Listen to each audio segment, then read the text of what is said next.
तो देखिए स्टूडेंट, इससे पहले की वीडियो में हम लोग पढ़ रहे थे विलियन का वर्गीकरण हमने शुरू किया था और हमने 3 वर्गीकरण जो है पढ़ लिए थे। आज चौथा वर्गीकरण पढ़ेंगे, जिसका नाम है अवयवी भागों की संख्या के आधार पर। तो अवयवी भागों की संख्या के आधार पर हमारे पास विलियन 3 तरह के होते हैं। एक होता है द्विअंगी विलियन, एक होता है त्रिअंगी विलियन और एक होता है बहुअंगी विलियन। अगर हम द्विअंगी विलियन की बात करें स्टूडेंट, तो ऐसा विलियन जिसमें एक ही विलेय हो और एक ही विलायक हो, तो ऐसा विलियन हमारा कहलाता है द्विअंगी विलियन। अगर आप अपने नोट में लिख रहे हैं तो ऐसे लिख दीजिए स्टूडेंट्स, ऐसा विलियन जिसमें एक ही विलेय और एक ही क्या हो, विलायक हो, तो ऐसा विलियन जो है हमारा द्विअंगी विलियन कहलाता है। वहीं अगर हम बात करें स्टूडेंट्स, तो आपको क्या ध्यान रखना है, इसका उदाहरण ध्यान रखना है कि जैसे नमक और पानी का विलियन, चीनी और पानी का विलियन जो है, नमक और पानी का विलियन, चीनी और पानी का विलियन, ठीक है ना।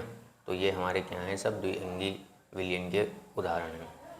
वहीं अगर हम बात करें स्टूडेंट्स, तो त्रिअंगी विलियन क्या होगा, जिसमें 2 विलेय होंगे और एक विलायक होगा। मतलब ऐसा विलियन जिसमें 2 विलेय हों और एक विलायक हो, ऐसा विलियन हमारा त्रिअंगी विलियन कहलाता है। जैसे चीनी, नमक और पानी का विलियन। वहीं अगर हम बात करें बहुअंगी विलियन की, तो ऐसा विलियन जिसमें 3 या 3 से अधिक विलेय हों और एक विलायक हो, ऐसा विलियन हमारा कहलाता है बहुअंगी विलियन। इसमें आपका उदाहरण हो जाएगा चीनी, नमक, नींबू और पानी का विलियन, ठीक है ना। तो इन्हें आप अपनी कॉपी में नोट करके लिख लीजिएगा।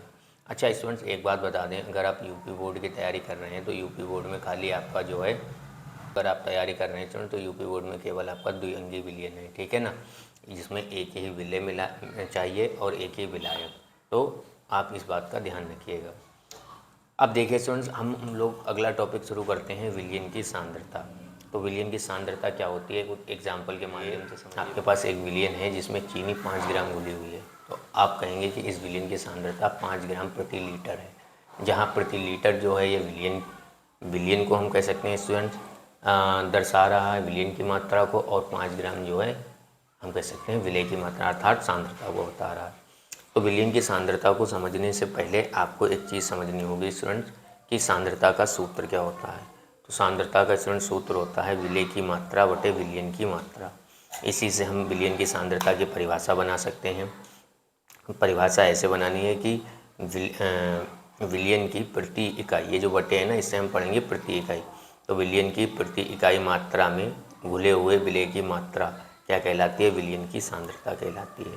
तो इसी फॉर्मूले से हम सारे फॉर्मूले बना देंगे सांद्रता पद की विधि के। जैसे मान लीजिए आपको बनाना है आयतन का, तो आप कहेंगे आयतन सांद्रता, ठीक है, बराबर विलेय का आयतन बटे विलियन का आयतन। मान लीजिए आपको द्रव्यमान का बनाना है, तो सांद्रता, द्रव्यमान सांद्रता बराबर विलेय का द्रव्यमान बटे विलियन का द्रव्यमान। तो अब हमने इसकी परिभाषा को लिख दिया है। क्या बताया कि विलियन की प्रति इकाई मात्रा में घुले हुए विलेय की मात्रा क्या कहलाती है, विलियन की परिभाषा को लिख दिया है। परिभाषा क्या है विलियन की सांद्रता की, कि विलियन की प्रति इकाई मात्रा में घुली हुई विलेय की मात्रा विलियन की सांद्रता कहलाती है। वहीं अगर आप आयतन संबंधित सांद्रता बनाएंगे तो सांद्रता m/v बराबर बनेगा आपका विलियन का आयतन बटे विलियन या विलायक का आयतन। यहाँ पर स्टूडेंट खाली v होगा, m नहीं होगा, ठीक है। चलो बाकी तो ये हम आपको बताएंगे, लेकिन अभी उदाहरण के तौर पे ये ले लिया। अब हम पढ़ते हैं स्टूडेंट विलियन की सांद्रता को प्रदर्शित करने की कुछ विधियाँ। देखिए हमारे पास स्टूडेंट्स, हमने इसे समूह 2 में रखा है। समूह 1 में हमने वो विधियाँ ली जो ताप पर निर्भर विधियाँ हैं, जिसमें आयतन आएगा आपका, और एक वो विधियाँ समूह 2 में हमने लिया ताप से स्वतंत्र, जिसमें द्रव्यमान आएगा। अब आप कहेंगे सर आयतन संबंधी विधियाँ ताप पर निर्भर हैं, द्रव्यमान संबंधी विधियाँ ताप से स्वतंत्र हैं, मतलब ताप पर निर्भर नहीं है। तो आप एक एक उदाहरण से इसे समझाइए कि द्रव्यमान ताप पर निर्भर नहीं होता है। तो स्टूडेंट्स आप इसे इस तरीके से समझ सकते हैं। जैसे मान लीजिए हमारे पास जो है स्टूडेंट्स, आप एक रूम में हैं जिसका टेम्परेचर जो है 16 डिग्री सेल्सियस है, मतलब एसी चल रही है, चिल्ड एसी है, वहाँ का टेम्परेचर है 16 डिग्री सेल्सियस, और आपका वेट है 35 kg, ठीक है ना। अब आप अगर इस टेम्परेचर को, यानी इस रूम को छोड़कर बाहर जाएंगे, तो बाहर मान लीजिए जो टेम्परेचर है वो 35 यानी 35 डिग्री सेल्सियस है, तो आपका वजन क्या 36 हो जाएगा, 36 kg हो जाएगा। आप कहेंगे नहीं, क्या 34 kg हो जाएगा, नहीं। इसका मतलब देखिए टेम्परेचर जो है बदला पर द्रव्यमान नहीं बदला। इसका मतलब सीधा सा है कि द्रव्यमान का जो है तापमान पर कोई फर्क नहीं पड़ता है, ठीक है ना। वहीं द्रव्यमान, अगर हम आयतन की बात करें स्टूडेंट, तो आयतन का ताप पर फर्क पड़ता है। जैसे आप मान लीजिए आपके पास एक बोतल है, आप उसमें पानी ले लीजिए और उस पानी को आप क्या करिए, फ्रिज में रख दीजिए। जब आप पानी को फ्रिज में रखेंगे तो उसका टेम्परेचर घटेगा जब, तो क्या होगा, उसमें बर्फ़ जमेगी 0 डिग्री सेल्सियस पर, तो वो आयतन ज़्यादा जो है घेरेगा। तो इस वजह से क्या होगा, बोतल आप देखते हैं कि कई बार तो बोतल फट जाती है या बोतल खिंच जाती है, तो किस वजह से, क्योंकि जो आयतन है वो तापमान पर निर्भर करता है। तो देखिए स्टूडेंट्स, हमारे पास कौन कौन सी विधियाँ हैं आपको ध्यान से देखनी है। हमारे पास जो विधियाँ हैं आयतन संबंधी वो है 7, 6 इसमें लिख रखी हैं हमने, एक आपको अलग से बताएंगे, वो भी नोट कर लीजिएगा। देखिए पहली है द्रव्यमान बटे आयतन प्रतिशत, और दूसरी है शक्ति कामा, इसी को बोलते हैं ग्राम प्रति लीटर सांद्रता, तीसरी है मोलरता, और चौथी है नॉर्मलता, और पांचवी है फॉर्मलता या पीपीएम या पीपीवी। ठीक है ना। और एक आप अलग से नोट कर लीजिएगा स्टूडेंट्स, ये 6 हो गई हमारी, एक अलग से नोट करेंगे आप जिसका नाम होगा आयतन प्रतिशत। वहीं अगर हम द्रव्यमान संबंधी विधियों की बात करें तो ये हमारे पास 5 हैं, जिसमें पहली है द्रव्यमान प्रतिशत सांद्रता, दूसरी है पीपीएम तथा पीपीवी।